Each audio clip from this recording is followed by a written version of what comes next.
सावन में लोग शिव जी पर अभिषेक करते हैं। शंकर जी पर अभिषेक करने से क्या मिलता है? जो भगवान शिव की पूजा करता है, जो भगवान शिव की आराधना कर सकता है, वही पूजा और आराधना करने वाला भगवान कृष्ण का भक्त हो सकता है। शिव की कृपा से ही कृष्ण की भक्ति मिलती है, वरना मिल नहीं सकती।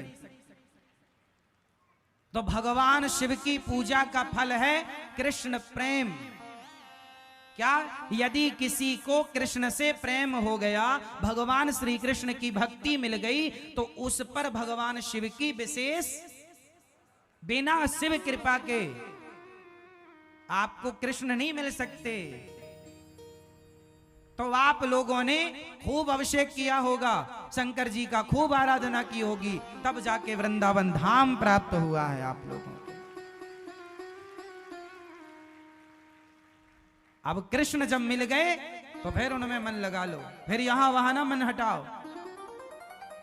कई लोग कहते हैं हम तो शिव जी के पुजारी हैं, हम तो कृष्ण के पुजारी हैं, तो क्या शंकर जी के मंदिर जाएं? हम शिव जी के पुजारी हैं तो क्या? अरे तुम समझते नहीं हो, तुम्हें समझ नहीं है। शंकर जी के मंदिर जाओ और शंकर जी से कहो, हे भोलेनाथ, जितनी भक्ति आपके हृदय में है, जितना प्रेम आपके हृदय में है भगवान के प्रति, श्याम सुंदर के प्रति, राम के प्रति, उसका एक अंश भी आप कृपा करके दे दें। हे नाथ, मेरा भी मन भगवान श्री कृष्ण के चरणों में, श्री राधा रानी के चरणों में लग जाए। जिन कृष्ण की झलक पाने को शिव जी खड़े होते हैं। एक छोटा सा एग्जाम्पल और दूंगा मैं आपको। एक नाम सुना होगा आप लोगों ने, नरसिंह मेहता। किस किस लोगों ने नरसिंह मेहता जी का नाम सुना है? सुना है? नहीं?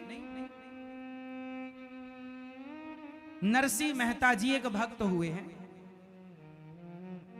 नरसिंह जी का नाम नहीं सुना तो पास में कहीं पानी वानी हो तो देख लेना।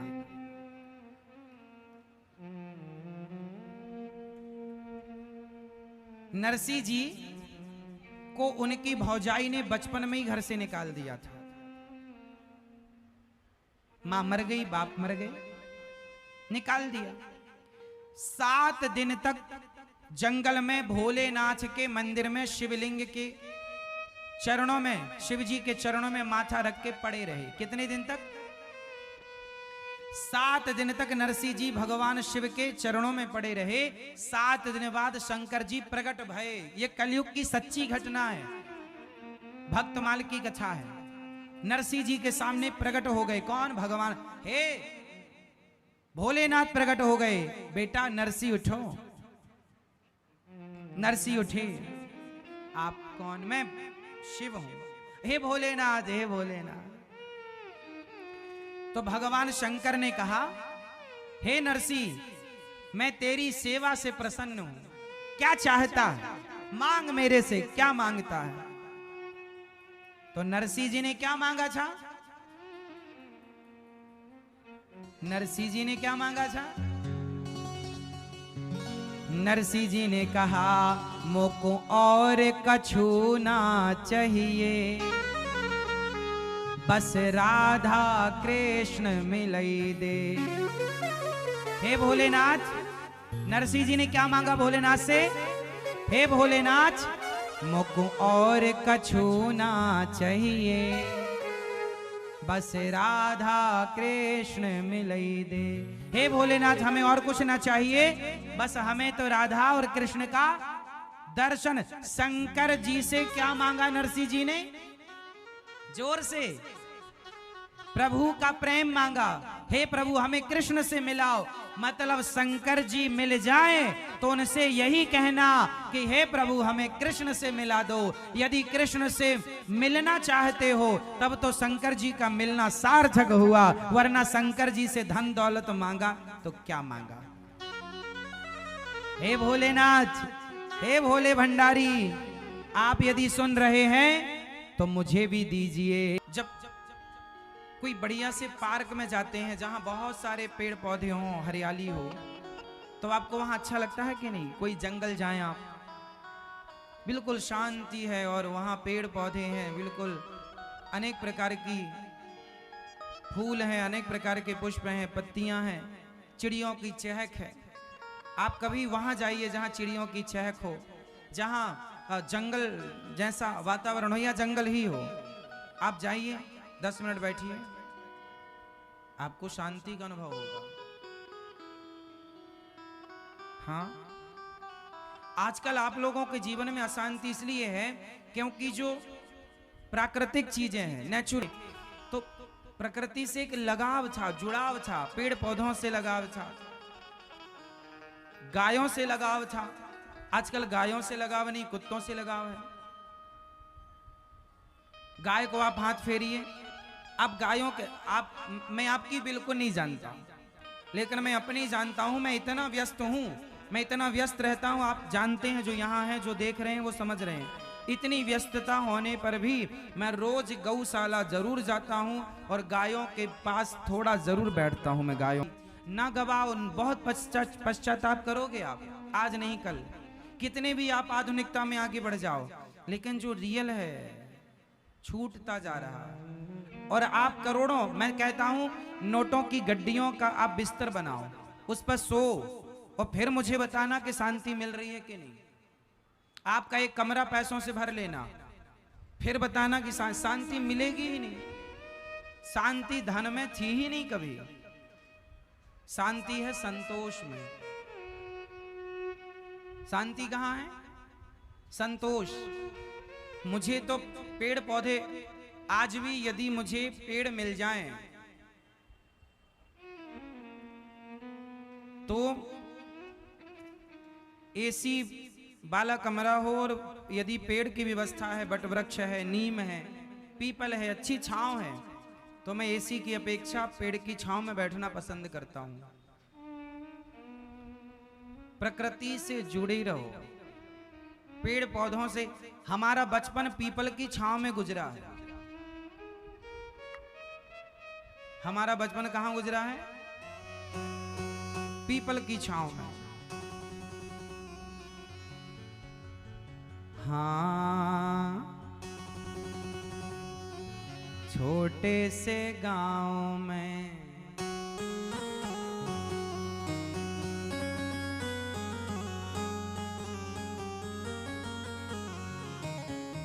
छोटे से गांव में पीपल की छांव में आजा राधा तो है श्याम पुकारे हो।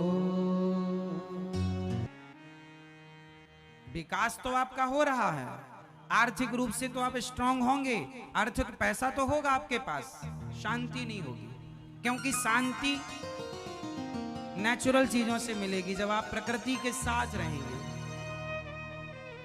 इसलिए हम कहते हैं यदि सामर्थ्यवान हो तो एक छोटा सा खेत लेना, खेत में बढ़िया से पेड़ पौधे लगाना, और 1-2 घंटे के लिए सब परिवार वहां जाया करो, वहीं रहा करो, परिवार के साथ समय गुजारो वहां पेड़ पौधों की छांव में। वहां गाय रखो 2-4। भाई शहर में घर के अंदर तो आप गाय रख नहीं सकते,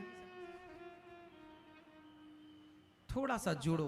भगवान ने गोवर्धन उठाया, मतलब गाय का वर्धन, मैसेज दिया, प्रकृति से जुड़ो। हमारा हिंदू धर्म किस पर टिका है? प्रकृति पर। हम किसकी पूजा करते हैं?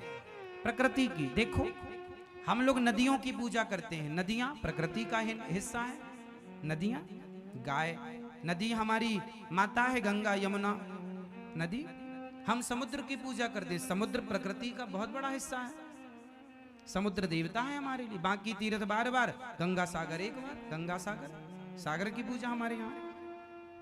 हमारे यहाँ प्रकृति की पूजा, पीपल की पूजा होती है, आंवले की पूजा हो, आंवला का पेड़, आंवला नवमी को, बट वृक्ष की पूजा होती है, तुलसी की पूजा होती है। हाँ, और तो सब ठीक है। हमारे यहाँ गाय की पूजा, देखिए प्रकृति।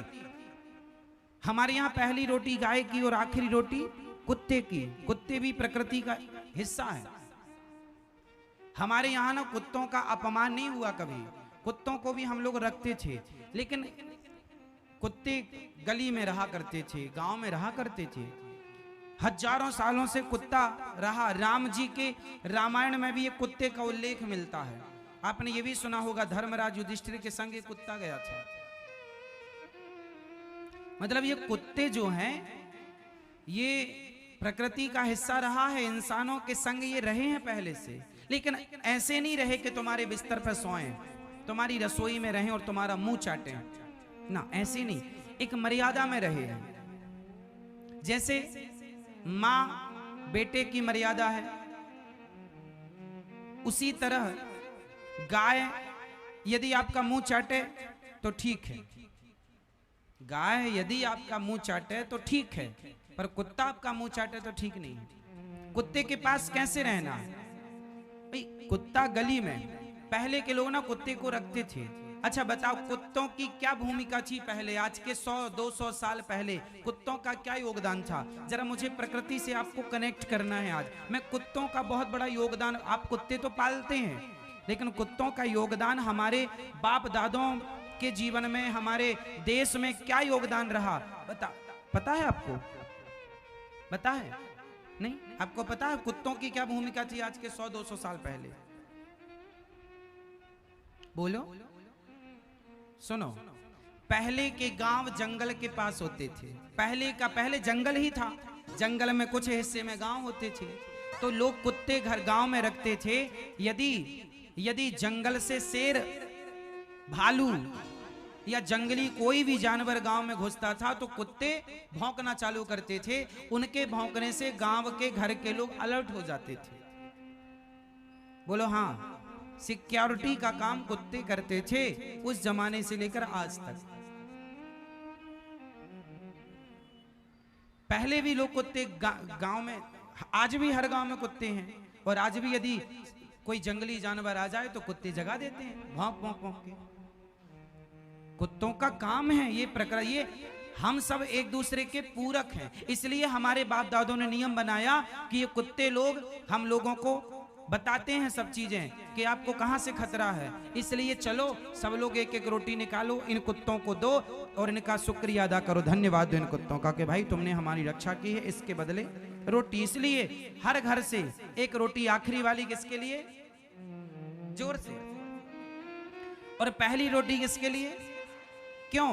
क्योंकि गाय का भी अभिन्न हिस्सा है, गाय भी हमारा अभिन्न हिस्सा। क्यों? कुत्ता हमारी रक्षा करता है और गाय हमारा पोषण करती है। गाय हमारा क्या करती है? जोर से।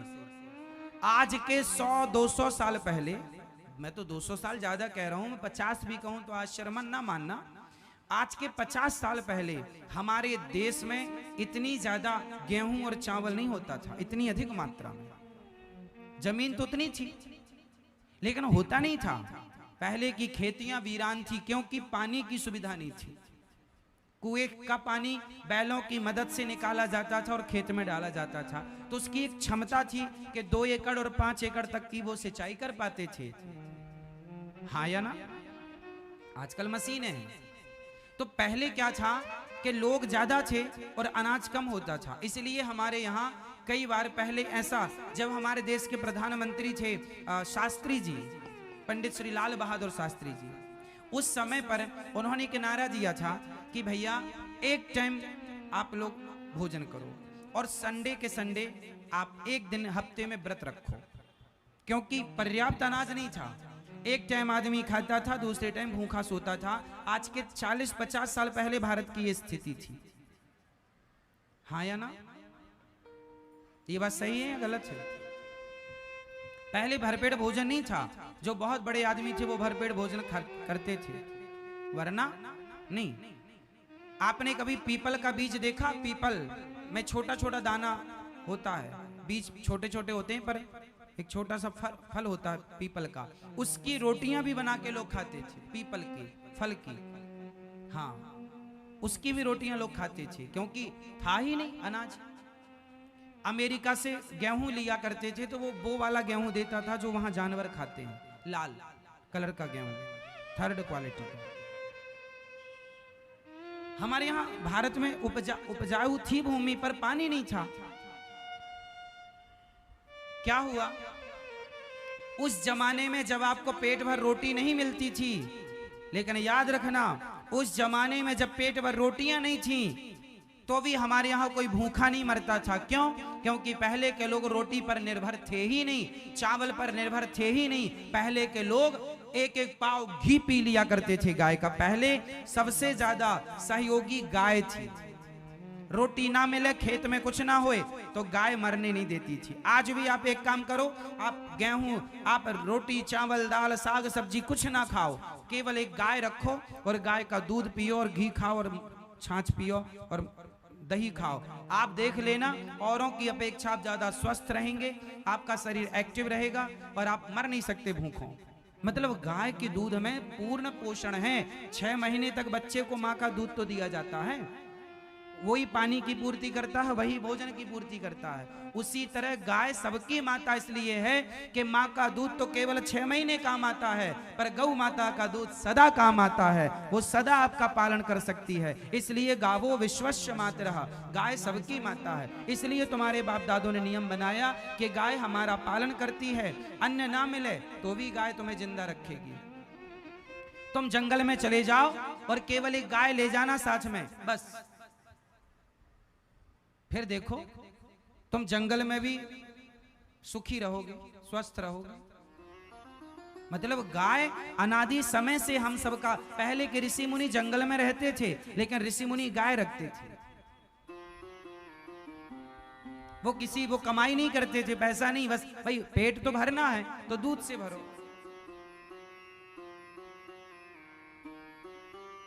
मतलब गाय इंसानों के, तुम्हारे बाप दादों का पालन पोषण गाय ने किया है। मर जाते तुम्हारे बाप दादे भूखों से, भूख से।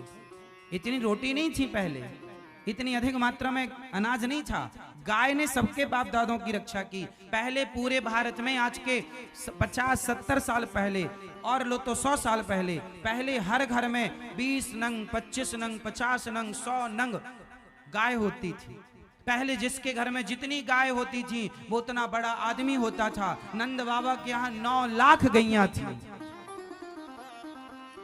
नंद बाबा जी के यहाँ कितनी गैया? 9 लाख। आप भी रखो गाय, सेवा करो गाय की, और आप बिजनेस भी कर सकते हैं। बढ़िया गाय रखो, दूध निकालो, बाजार में अच्छी क्वालिटी का है तो लोगों के सामने दूध लगाओ, और अच्छी देसी गाय का, और दो आप अपना 1 लीटर दूध 200 रुपए में देंगे तो लोग खरीदेंगे। बस शुद्धता की गारंटी, वो सामने दोहता हुआ देखे। आपको पता है शुद्ध देसी गाय का दूध तो बाजार में मिलता नहीं है, पहली बात। और यदि मिलेगा तो जर्सी गाय का दूध तो 50, जो बाजार में तुम्हें दूध मिलता है 50 रुपए लीटर, वो जर्सी गाय का, जर्सी का और भैंस का दूध होता है, गाय का दूध नहीं होता। वो देसी गाय का दूध तुम्हें 50 रुपए लीटर मिल ही नहीं सकता। आज भी बड़े बड़े शहरों में देसी गाय का दूध तो मिलता नहीं, और मिलेगा तो 100 रुपए 150 रुपए 200 रुपए लीटर, और लेने वाले बहुत हैं।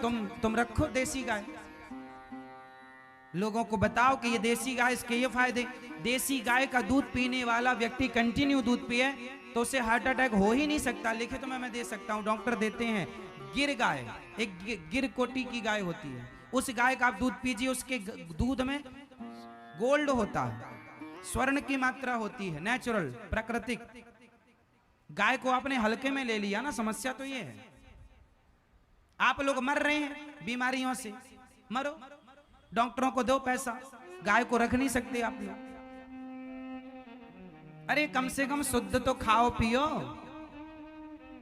आप लोग जहर खा रहे हैं बाजार का दूध। अब बताओ, हमारे देश में 140 करोड़ की आबादी है, हमारे देश में कितना दूध की खपत है? कितने घी की खपत है? बोलो हाँ। बताओ, क्या इतनी गाय हैं? जितना दूध की खपत होती है, क्या इतनी गाय हैं? गाय है ही नहीं। आज बाजार में जितना दूध है उसमें से आप ये मानो कि 50% दूध नकली है। अब पता नहीं आप जो पी रहे हैं वो असली है या नकली है। ये मैं नहीं कहता, कई बार न्यूज में आपने सुना होगा नकली दूध के बारे में, बोलो हाँ भाई। नकली दूध, भाई दूध की मांग, डिमांड ज्यादा है और उत्पादन कम है, क्योंकि दूध तो घर में बन नहीं सकता, गाय ही देती है। इतनी मात्रा में ना भैंस है, ना बकरी है, ना तो गाय। तो आपको मार्केट का दूध तो पीनी है, और मार्केट का शुद्ध है या अशुद्ध है या मिलावटी, उसकी गारंटी आप नहीं ले सकते। तो पियो, और वही पी पी के आप बीमार पड़े हैं। आप डॉक्टरों में लाखों खर्च कर लेते हैं, लेकिन एक गाय आपको नहीं रखी जाती। तो भैया तुमने ठान रखा है कि हम मरेंगे तो मरो, बीमारी से मरना तो मर जाओ। इसलिए शांति चाहते हैं तो प्रकृति से जुड़ो। गाय, देसी गाय रखो और दूध बेचो, तो क्या होगा, पैसे भी आएंगे। और आपको बता दें, गाय का गोबर भी बिकता है, गाय का मूत्र, गौमूत्र भी बिकता है।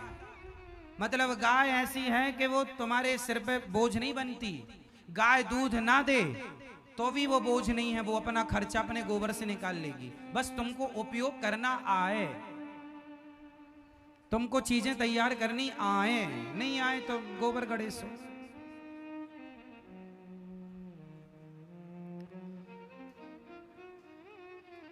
इसलिए थोड़ा सा जागरूक बनो,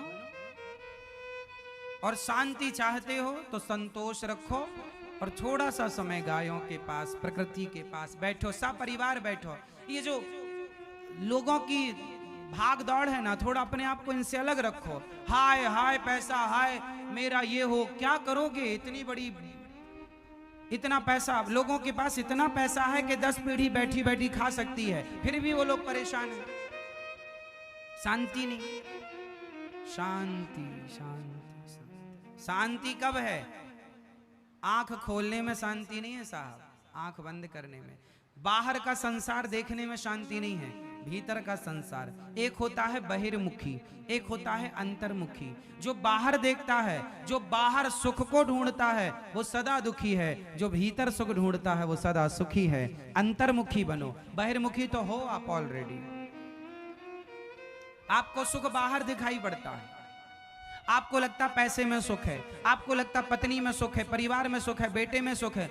नहीं साहब, सब जगह से आप वापस आ जाओगे, कहीं सुख ना मिलेगा। सुख है ही नहीं। सुख तो मिलता है सच्चा सुख केवल भगवान तुम्हारे चरणों में। एकांत में बैठो, थोड़ा ध्यान लगाओ भगवान का, मन को भगवान से कनेक्ट करो, ईश्वर से जोड़ो। जैसे आपके मोबाइल में परफेक्ट यदि नेटवर्क मिल रहा है, आपके मोबाइल में यदि अच्छे नेटवर्क हैं और नेट यदि आपके उपलब्ध है मोबाइल पर, तो तुरंत फाइल डाउनलोड हो जाती है। 4G है ना, तो चीज़ें जल्दी डाउनलोड हो जाती हैं यदि स्पीड प्राप्त हो रही है तो। जैसे नेटवर्क कनेक्ट होते ही आपकी फाइल मोबाइल पर जल्दी से डाउनलोड हो जाती है, बोलो हाँ। उसी तरह जब आप ध्यान लगाकर बैठते हैं ना, तो परमात्मा से आपकी कनेक्टिविटी बनती है, और जब कनेक्टिविटी बनती है तो ईश्वर की जो तरंगें हैं, जैसे नेटवर्क आपका मोबाइल, बड़े बड़े टावर खड़े होते हैं, उनसे आपका मोबाइल कनेक्ट होता है। भाई उन नेटवर्कों का वो नेटवर्क ही तो आपका मोबाइल पकड़ता है। उसी तरह जैसे यहाँ फ्रीक्वेंसी है, अभी वर्तमान में यहाँ भी वो नेटवर्क की तरंगें हैं जो मोबाइल आपके पकड़ रहा है। उसी तरह ईश्वर की भी एक तरंगें पॉजिटिव फैली हुई हैं, लेकिन जब आप ध्यान लगाएंगे तो वो अपने आप भगवान की कृपा से डाउनलोड होने लग जाती हैं, भगवान की कृपा का अनुभव होने लग जाता है। लेकिन आपको कभी आंख बंद करके ध्यान लगाने का समय नहीं मिलता। आजकल आपने आंख बंद करने छोड़ दी है। बस किसी के घर में दरवाजा लगा हो और लगने में जरा सा थोड़ा सा दरवाजा खुला हो, तो आदमी भले गिर जाए, दांत टूट जाए, देखेगा उसी तरफ क्या हो रहा है उसके अंदर, घर के अंदर। मतलब दूसरों को आदमी इतनी ज्यादा आंखें खोले बैठा है कि बस दूसरों को ही देखता। आजकल आप लोग अपने मोबाइल पर क्या देखते हैं? आप कभी अपने आप को नहीं देखते, आप हमेशा दूसरों को देखते हैं। वीडियो में देखते हैं, रील्स देखते हैं। आजकल क्या देखते हैं? दूसरों को। दूसरों को देखते रहो। क्यों देखना है तुम्हें? अपनी शांति आप खुद गवा रहे हैं, जिम्मेदार स्वयं हो। और बाद में कहते हो महाराज जी शांति नहीं है। शांति थी, तुमने गवा दी। दूसरों को देख देख क्यों देखना दूसरों को? हमारे ऋषियों ने सिखाया दूसरों को ना देखो। बुरा जो देखन मैं चला, बुरा न मिलिया कोई, जो दिल खोजा आप ना हमसे बुरा ना कोई। देखना है तो जगत को नहीं, जगन्नाथ को देखिए, भगवान को देखिए, अपने को देखिए कि हम कहाँ हैं, हम कितने माइनस हैं, हम कितने प्लस हैं, हम कहाँ हैं, हमारी स्थिति क्या है। दूसरों को क्यों समय क्यों गंवाना? 24 घंटे बिल गेट्स के पास भी हैं, टाटा, बिड़ला, अडानी, अंबानी के पास भी 24 घंटे हैं। और आप जितने लोग यहाँ बैठे हैं सबके पास 24 घंटे हैं। वो भी 24 घंटे मैं खाते पीते सोते जागते सब होंगे, तुम भी यही सब करते हो। लेकिन वो हैं, तुम हो। क्यों? क्योंकि उन्होंने अपने समय का, धन का सदुपयोग बहुत किया। और तुम रील्स चलाते हो, व्हाट्सएप चलाते हो, फेसबुक चलाते हो, चलाओ, इंस्टाग्राम में लगे रहते हो, लगो। ठीक है, आजकल तो यहां से भी लोग पैसे कमा रहे हैं। यदि आप कुछ अर्न कर रहे हैं, कमा रहे हैं, तब तो ठीक भी है। यदि आप फेसबुक से, यूट्यूब से कुछ पैसे कमा रहे हैं, तब तो चलाना ठीक भी है। और कमा 1 रुपए नहीं रहे हो, समय गवा रहे हो, तो मूर्ख तुम सबसे बड़े हो। यदि आप कमा रहे हैं तो ठीक है, और कमाई 1 रुपए धेला नहीं, और नेट रिचार्ज कर रहे हैं 300-300 का, तो तुम्हारे जैसा बेवकूफ नहीं है फिर कोई। इसलिए समय का सदुपयोग करो, अर्थ का सदुपयोग करो। सही है?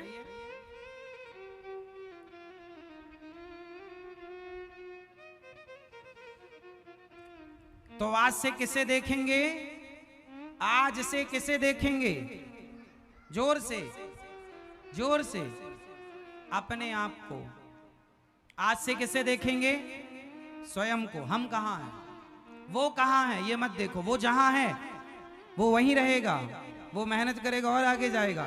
तुम उसे ना देखो कि वो कहां है, तुम ये देखो कि तुम कहां हो। दूसरों को बिल्कुल ना देखो, बहिर्मुखी ना बनो। क्या बनोगे? जोर से क्या बनोगे? मैया, ओ मेरी माँ, क्या बनोगी? आज लेट हो गई मैया, सो गई थी।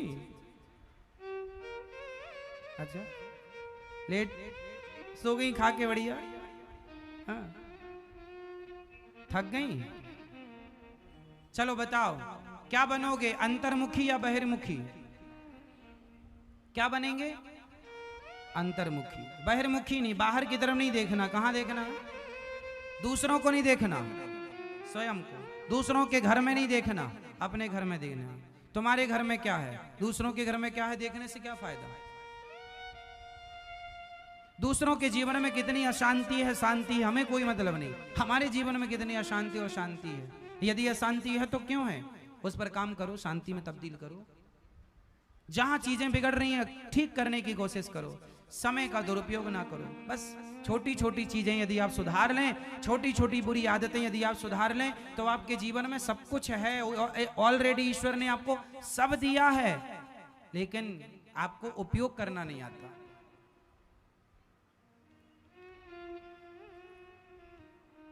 कोई आदमी होता है, एक पिता ने 3 बेटों को एक एक मुट्ठी गेहूं दिया बंटवारे में। बाप बोला बेटा ये बंटवारा में 3 मुट्ठी गेहूं बचा है मेरे पास। एक पिता ने बंटवारा किया, 3 बेटे थे और बंटवारे में क्या दिया, बाप के पास कुछ नहीं था। 3 मुट्ठी गेहूं था, सिर्फ 3 मुट्ठी गेहूं। तो 1 मुट्ठी गेहूं उठाया तो बड़े बेटे को दे दिया, 1 मुट्ठी उठाया तो मझले बेटे को दिया, 1 मुट्ठी उठाया छोटे को दिया। कहा बेटा ये रहा मेरा धन, 1 मुट्ठी गेहूं, इसके अतिरिक्त मेरे पास कोई प्रॉपर्टी नहीं है। अब टाटा, मैं जा रहा हूं, पर मैं एक बार जरूर लौट के आऊंगा तुम लोगों के पास। पिता बोला मैं जा रहा हूं और मैं मुट्ठी भर जो गेहूं तुम्हें दिया हूं उसका हिसाब लेने आऊंगा। चला गया बाप। बाप लौटा 20 साल बाद। 20 साल बाद तीनों बेटों को बुलाया, यहाँ आओ, यहाँ बैठो। बताओ मेरे 3 मुट्ठी गेहूं जो दिए तुम तीनों को, एक एक मुट्ठी गेहूं का हिसाब दो। बड़े बेटे ने कहा पिताजी वो गेहूं तो हमने भूंज करके खा लिया था, सोचा खराब हो जाएगा, पिता का दिया है, अब गेहूं का क्या करते, तो खा लिया। अच्छा खा गए? हाँ खा गए, हम खा गए। दूसरे को बोले पिताजी हमने संभाल के रखा है, उसने कपड़े में बांध के रखा था, पिताजी आएंगे मांगेंगे तो दूंगा। ये तो 20 साल बाद गेहूं तो क्या बचा भैया, वो पूरी धूल मिट्टी हो गई, राख हो गया, पर कपड़ा में बंधा था, संभाल के रखा था, कुछ भी नहीं था, माटी थी। ये पिताजी गेहूं, पिता ने कहा धन्य हो। तीसरा तुम यहाँ छोटा, क्या किया तुमने 3 मुट्ठी गेहूं, 1 मुट्ठी गेहूं का?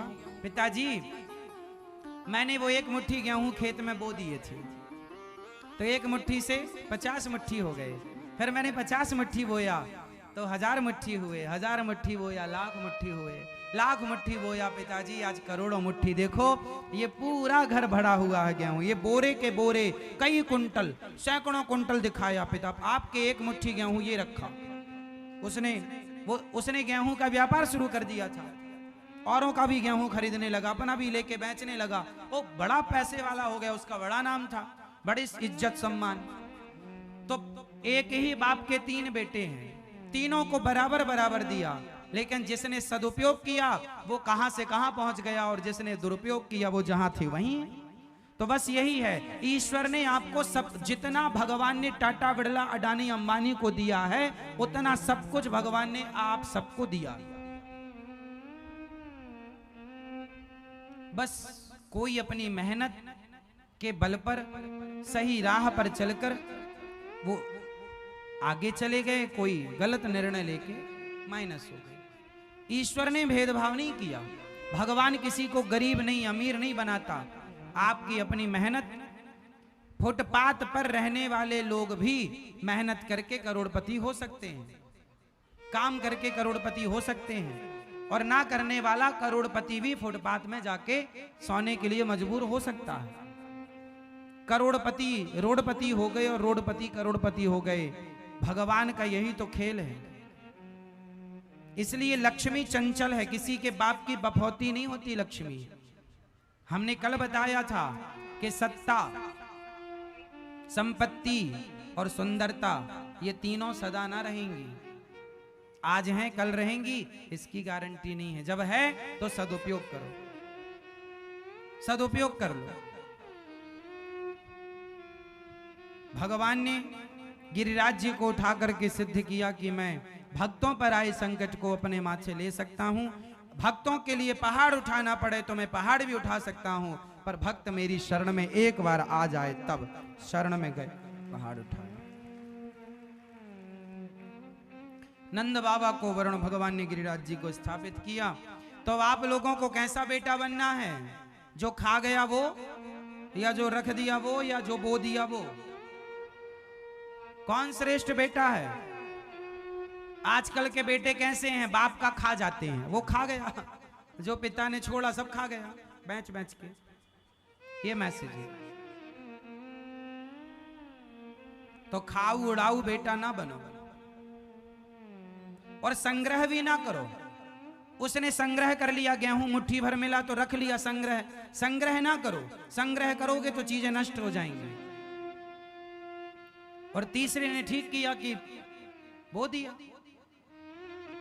तो जाने दो आने दो, जाने दो आने दो। गेहूं खेत में जाएगा फिर आएगा, फिर खेत में जाएगा फिर आएगा, बढ़ के आएगा। ये सिद्धांत समझो।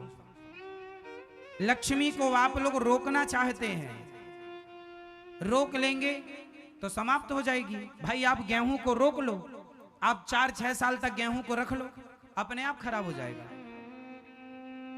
चीजों को रोक नहीं सकते ना आप। एप्पल है, आप रोक लो, कितने दिन रोकोगे? आम का सीजन चल रहा, रोक लो। भाई आया है, खाओ, खत्म करो। नहीं खाओगे सड़ जाएगा। यही है, आप लोग ना रोकना चाहते हैं लक्ष्मी को, और जब रोकेंगे तो बिगड़ जाएगी। रोकना नहीं, आए सदुपयोग करो, जाएगी फिर आएगी, जाएगी फिर आएगी। आम का सीजन जाएगा फिर आएगा।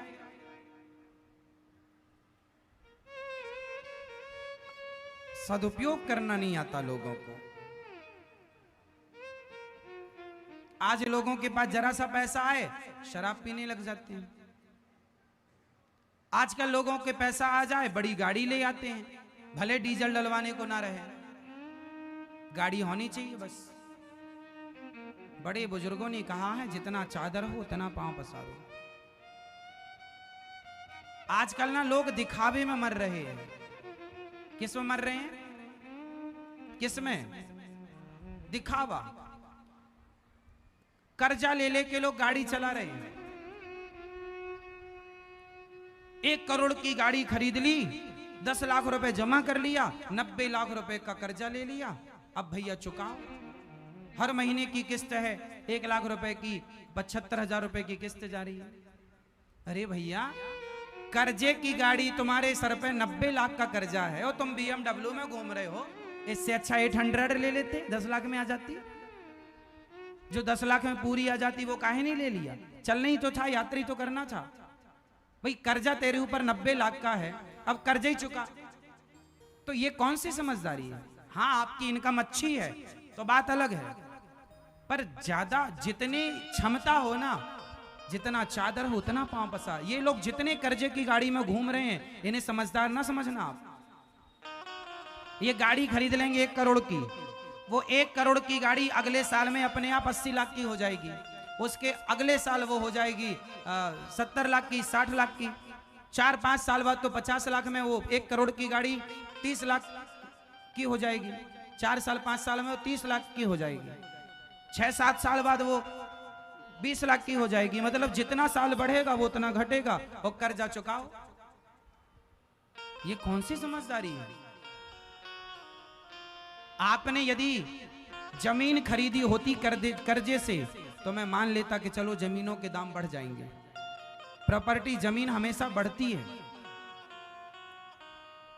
संपत्ति कौन सी बनानी है, कौन सी नहीं बनानी, कहां की बनानी, कहां की नहीं। आजकल लोगों को ना इन्वेस्ट करना नहीं आता, कहां लगाएं पैसा। पैसा है लगाना नहीं आता, पता ही नहीं उन्हें कहां लगाना है। 4 पैसे आए तो आदमी पहले पीता था कच्ची दारू, और जब पैसा आ गया ना तो वो ब्रांडेड शराब पीने लग गया। अरे भैया पैसा आया है शराब ना पियो, पैसा आया है संभाल के रखो, पैसा आया है सदुपयोग करो, बच्चों को पढ़ाओ, अपने लिए घर बनाओ, अपने लिए जरूरत है तो गाड़ी खरीदो, छोटी लो, जरूरतें पूरी कर लो। जरूरतों के बाद फिर 2 पैसा इकट्ठा रखना कि कल को भगवान ना करे कोई मुसीबत आए तो कल के लिए भी गृहस्थों के पास पैसा होना चाहिए। गृहस्थी को पैसा थोड़ा सा संभाल के रखना चाहिए, पर थोड़ा सा राउंड रहे, पैसा चलता रहे। मतलब कहाँ? बिजनेस में, व्यापार में, आपके धंधे में 2 पैसा बना रहे और बिजनेस भी करो आप। मतलब पैसे का सदुपयोग करना गृहस्थी को आना चाहिए। आजकल लोगों को नहीं आता। आया, अब जैसे यमुना जी में बाढ़ आई तो इतना पानी आया घर में घुस गया, और नहीं है तो फिर लो नदियां में पानी आया तो इतना पानी आया कि बाढ़ आ गई, और नहीं है तो नदियां सूखी पड़ी हैं। इसलिए पहले के लोग ज्यादा समझदार थे। पहले के लोग ना तालाब बना, हर गांव में 2-3 तालाब होते थे। बताओ कितने लोग सहमत हैं मेरी इस बात से? पहले हर गांव में 2-3 तालाब होते थे। कितने लोग बात को से सहमत हैं? पहले के लोग तुमसे ज्यादा समझदार थे। क्यों? क्योंकि उन्हें पता था बारिश आएगी, बारिश का पानी बह जाएगा। उन्हें पता था कि उस पानी को हमें स्टोर करना, क्योंकि इसी पानी को साल भर पीना। तो पहले के लोग तालाब खोदते थे, और आजकल के लोग तालाब खोदते नहीं है, जो है पूर रहे हैं, भर रहे हैं। तो प्रकृति से तुमने बहुत सारा छेड़खानी कर ली। पूर्व तुम्हारे बाप दादे जो बुजुर्ग थे ना, वो तुमसे कम पढ़े लिखे थे, पर तुमसे ज्यादा प्रैक्टिकली थे। हाँ या ना? पहले के लोग तालाब खोदते थे, पानी को, बारिश के पानी को स्टोर करते थे। हाँ या ना? कितने मतलब प्रकृति का ध्यान रखते थे पहले के लोग। पहले की नदियां 12 महीने बहा करती थी, प्रकृति से कोई छेड़खानी नहीं थी। वाह, आनंद भरा जीवन था। आजकल इतनी छेड़खानी की, कुछ दिन बाद तुम्हारे यहां पानी ना मिलेगा पीने को। अभी पानी 20 रुपए लीटर बिक रहा है, वो दिन दूर नहीं जब 1000 रुपए लीटर खरीदना पड़ेगा। चलो, भगवान को नंद बाबा को पकड़ के ले गए वरुण देवता, बाद में भगवान छोड़ाए। आज भगवान का मन हुआ है रास रचाने का। आज गोविंद क्या चाह रहे हैं? रास रचाने का मन। भगवान पिता रात्रि शरदोत्फुल्य मल्लिका वीक्षरन्तुं मनश्चक्रे योग मायामुपाश्रिता। शरद पूर्णिमा की रात्रि आई, भगवान ने सुंदर सी बांसुरी बजाई। वाह वाह, आज भगवान बांसुरी बजाए, गोपियां भगवान की ओर खींची चली आई। भगवान गोपियां भगवान की तरफ दौड़ती। सारा काम धाम छोड़ छोड़ करके गोपियां भगवान के पास आई। भगवान ने सारी गोपियों को बुलाया, आओ देवियों, स्वागत है आप सबका। सारी गोपियां दौड़ी दौड़ी आई। भगवान ने कहा, गोपियां क्या कर रही थी? एक सखी जब निशम्य गीतम तदनंग वर्धनम ब्रजश्रियः कृष्ण गृहीत मानसाः आजग्मुरन्योन्यमलक्षितोद्यमाः सयत्र कांतो जबलोल कुंडलाः। जब गोविंद ने बांसुरी बजाई तो दोहंत्यो भी ययो काश्चित दोहम हित्वा समुत्सुकाः पयोधि पयोधि श्रित्य संयाव मनुद्वास्या पराययुः। जब गोपियों ने सुना कि बांसुरी बजी तो गोपियां सारा काम धाम छोड़ छोड़ कर गोविंद की ओर दौड़ी और श्याम सुंदर के पास आकर खड़ी हो गईं। एक सखी परिवेशयन्तस्तद्धित्वा पाययन्त्यः शिशूनपयः। एक सखी कपड़ा बदल रही थी, गाय दोह रही थी। बांसुरी की ध्वनि सुन करके गोपियां दूध को दोहना छोड़ती हैं। चूल्हे पर आटा दूध औंट रही थी, चूल्हे पर के वहीं छोड़ दी। कोई सखी आटा गूंथ रही थी, कोई सखी बर्तन में भोजन बना रही थी चूल्हे पर, कोई सखी अपने सास की सेवा, पति की सेवा, बच्चों को दूध पिला रही थी। एक सखी लिम्पंत्या, एक सखी आंगन लीप रही थी। एक सखी व्यत्यस्त वस्त्राभरणा, एक व्यस्त सखी वस्त्र बदल रही थी। आंखों में अंजंत्या काश्च लोचने, आंखों में काजल लगा रही थी। जो सखी जहां जिस काम में बिजी थी, उस सखी ने उस काम को वहीं स्थगित किया, छोड़ा और दौड़ पड़ी श्री कृष्ण के लिए। क्योंकि सखियों के जीवन में गोविंद श्री कृष्ण की जो प्रधानता थी वो पहली थी। आप महत्व ज्यादा किसे देते हैं? प्रधानता आपके जीवन में किसकी? काम की या श्याम की? काम, कुछ लोग काम को फर्स्ट रखते हैं, काम पहले।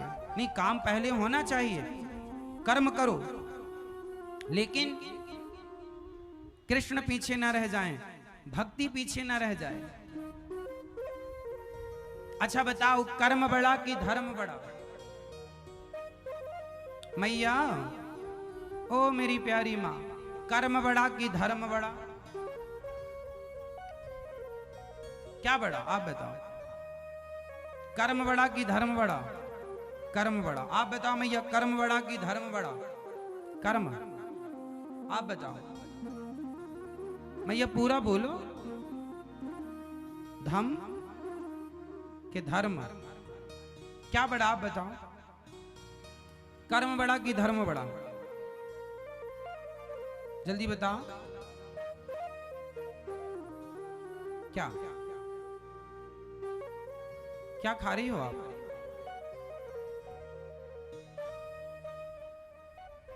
मैया आप बताओ, चश्मा वाली मैया मेरी बताएंगी। कर्म बड़ा? हाँ, चश्मा ना उतारो आप तो, चश्मा पहने पहने बताओ। कर्म बड़ा? अब कौन बताएगा? इस तरफ चश्मा वाली मैया बताएंगी। कर्म बड़ा कि धर्म बड़ा? धर्म बड़ा। कोई कह रहा कर्म बड़ा, कोई कह रहा धर्म बड़ा। आप ये सवाल किसी से भी पूछो, लोग कंफ्यूज हैं। लेकिन आज मैं अपने श्रोताओं को कभी कंफ्यूज नहीं रखता, हमेशा स्पष्ट करता हूं हर बात को। इसलिए हमें थोड़ा टाइम लग जाता है बातों को समझाने में, क्योंकि समझ में भी आपको आ जाता है, सदा के लिए आ जाएगा। कर्म बड़ा कि धर्म बड़ा, फिर से बताओ, जोर से बताओ, क्या? कर्म, धर्म, कर्म बड़ा है, इस बात से कितने लोग सहमत हैं? हाथ उठाओ। कर्म बड़ा है, इस बात से कितने लोग? इतने लोग कह रहे हैं कर्म बड़ा है। अब हाथ नीचे करो। अब बताओ धर्म बड़ा है, इस बात से कितने लोग सहमत? धर्म। चलो अब इसमें हम चर्चा करके आपको संतुष्ट करते हैं कि क्या बड़ा है। अब ये बताओ कि कर्म क्या है? जो हम करते हैं वो सब कर्म है। जैसे आंखों की पलकें झपक रही हैं, वो भी कर्म है। हमारा दिल धड़क रहा है, वो अपना कर्म कर रहा है। आप कथा सुन रहे हैं, ये कर्म हो रहा। हम कथा सुना रहे हैं, ये कर्म हो रहा है। चींटी चल रही है, वो अपना कर्म कर रही है। हाथी चल रहा है, वो अपना कर्म कर रहा है। शेर हिरण का शिकार कर रहा है, वो अपना कर्म कर रहा है। कोई बेटा अपनी माँ की आरती उतार रहा, वो अपना कर्म कर रहा है। कोई अपनी माँ के पांव दबा रहा, वो अपना कर्म कर रहा है। कोई शराबी शराब पी रहा है, तो वो अपना कर्म कर रहा है। कोई जुआनी जुआ खेल रहा है, वो अपना कर्म कर रहा है। बोलो हाँ, बोलो हाँ, है ना? कर्म है ना। शराबी शराब पी रहा है, वो अपना, जुआनी जुआ खेल रहा, वो अपना कर्म कर रहा है। कोई अपनी मां को मार रहा है, वो मारने का कर्म कर रहा है। कसाई गाय को काट रहा है, कसाई अपना कर्म कर रहा है। बोलो हाँ, बोलो हाँ। इस धरती पर जो हो रहा है, चिड़िया उड़ रही है, वो कर्म कर रही है। कसाई बकरे को काटा जा रहा है तलवार से, वो कर्म हो रहा है। तो आप लोग कह रहे हैं कि कर्म बड़ा है, तो फिर कसाई तो गाय को काटने का कर्म ही कर रहा है, तो कर्म बड़ा कैसे हो जाएगा? क्योंकि जो है वो कर्म है। अब इसे बहुत गंभीरता और जिम्मेदारी से समझना। जो हो रहा है सब कर्म है। इसलिए कर्म दो प्रकार के होते हैं। होते तो तीन प्रकार के हैं, पर मैं समझाने के लिए दो चीजों का सहयोग लूंगा, फिर मैं आपको समझा दूंगा। कर्म कितने प्रकार का है? एक अच्छा कर्म, एक बुरा कर्म। वैसे तो कर्म की परिभाषा ये है, संचित कर्म, क्रियमाण और प्रारब्ध, ये तीन प्रकार के कर्म माने गए हैं।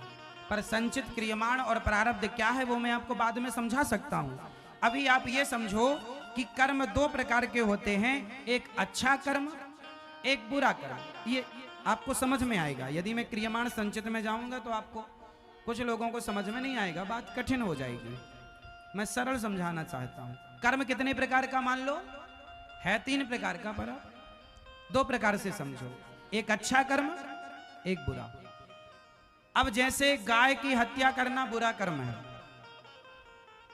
शराब पीना बुरा कर्म है। कर्म तो है, शराब पीना कर्म तो है, पर बुरा कर्म है। गाय की हत्या करना, कसाई के द्वारा हत्या हो रही है, वो कर्म तो कर रहा है, लेकिन वो बुरा कर्म है, गलत कर्म है। तो अब ये बुरा है और ये अच्छा है, ये कौन बताएगा? ये कर्म बुरा है, ये कर्म अच्छा है, ये बताने के लिए ही धर्म होता। धर्म ही बताएगा कि ये सही है, ये गलत है। इसलिए जीवन में धर्म युक्त कर्म होना चाहिए। यदि धर्म है आपके पास तो आप सही कर्म करेंगे, यदि आपके पास धर्म नहीं है तो आप गलत कर्म करेंगे। अब जैसे कुछ लोग शराब पीते हैं, मैं शराब नहीं पीता, आप में से कुछ लोग शराब नहीं पीते। क्यों?